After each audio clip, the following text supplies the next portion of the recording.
40 years ago, Madam Speaker, Congress enacted the Hyde Amendment, a law that continues to this day to proscribe federal Medicaid funds from being used to subsidize abortion in most circumstances. More than 20 peer-reviewed studies show that more than 2 million people are alive today, 2 million, because of the Hyde Amendment. 2 million people who would have been aborted instead survived because public funds were unavailable to effectuate their violent demise, while their mothers benefited from prenatal health care and support.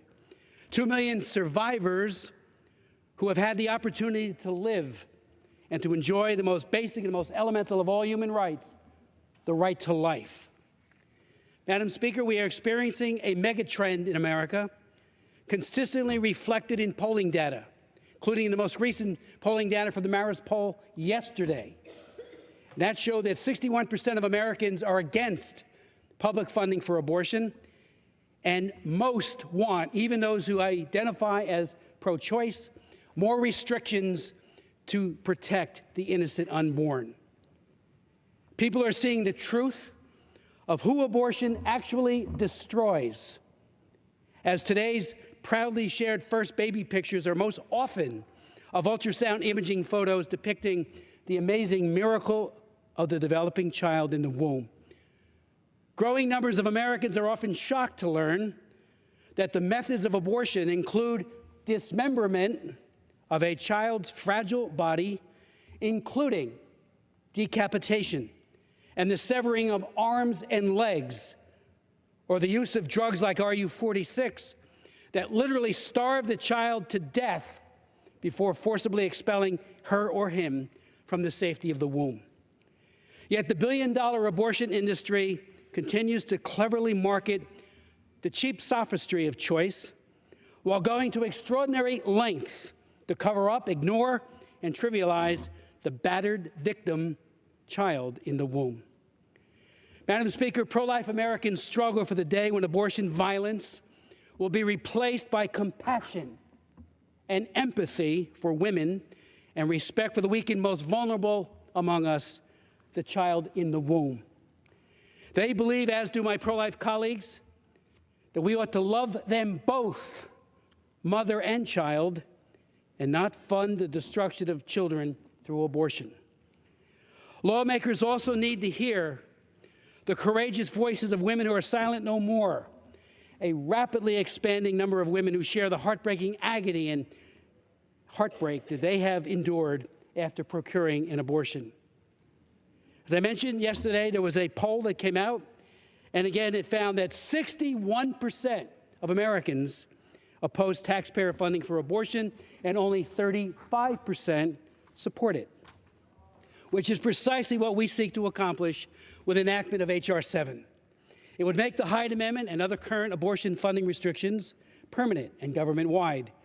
I would note parenthetically that soon after the Hyde was enacted in 1976, other abortion funding riders were enacted into law, and Hyde itself was upheld by the Supreme Court in 1980. In 1983, I authored the ban on funding abortion in the Federal Employees Health Benefits Program. Most must be renewed legislatively each and every year. This legislation would make it permanent. The legislation ensures that the Affordable Care Act, until repeal, conforms with the Hyde Amendment. I would remind my colleagues that just a few feet from where I stand, on September 9, 2009, and I have his speech right in front of me, the President of the United States said, and I quote, "And one more misunderstanding I want to clear up. Under our plan, no federal dollars will be used to fund abortions, and federal conscience laws will remain in place." Well, on the latter, the conscience clause remained in place, but they were just simply not enforced. And of course, we know now, as my good friend Ms. Cheney mentioned, we know that according to the GAO, because people kept saying in the early years, oh, there's no funding, public funding for abortion, so we asked GAO to look into it.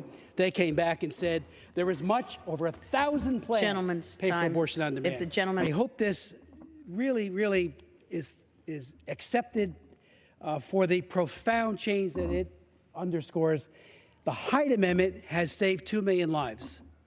2 million survivors who would have died had Medicaid funding for abortion not been available. This is over the course of 40 years, but 2 million lives, some of whom are 39, 38. It's about 60,000 children every year.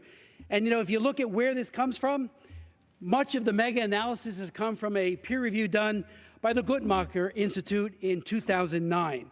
And they have found that there's a 25% reductions in Medicaid abortions when Medicaid money is not available to effectuate the dismemberment and the chemical poisoning of an unborn child. Defense of the unborn child is the human rights issue of our time, Madam Speaker.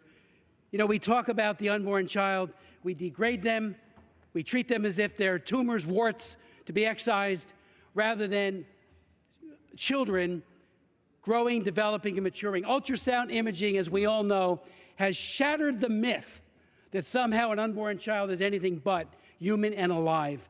And I hope that the science, which is very readily available, catches up with the policy. This makes Hyde and all the other amendments permanent. We know that every year we have an annual battle over several of those amendments. It also, finally, Title II, takes out of Obamacare the facilitation and the funding of abortion. When President Obama did his executive order in December in 2010, he said that the Hyde Amendment would be applied to the Obamacare exchanges. For months and years after that, in House debate, people have said that has happened. It did not. We know beyond any reasonable doubt, and we enlisted GAO to look at that, well over 1,000 plans pay for abortion on demand in the Obamacare exchanges.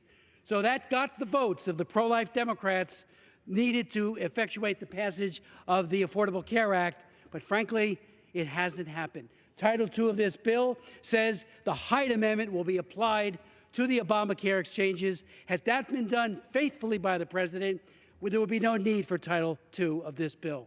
I remember when the President stood right there in September of 2009 and said, under our plan, no taxpayer funding will be used to pay for abortion. Absolutely untrue. This language, H.R. 7, makes that true. We don't want to be complicit in the killing and the maiming of unborn children. And as we know now, beyond any reasonable doubt, post-abortive women increasingly are coming forward and speaking out, those especially who have found peace and reconciliation, to say abortion also hurts women. There are 2 victims in every abortion, mother and baby. 2 million lives saved. That's what we should be all about, life affirming and the saving of human life.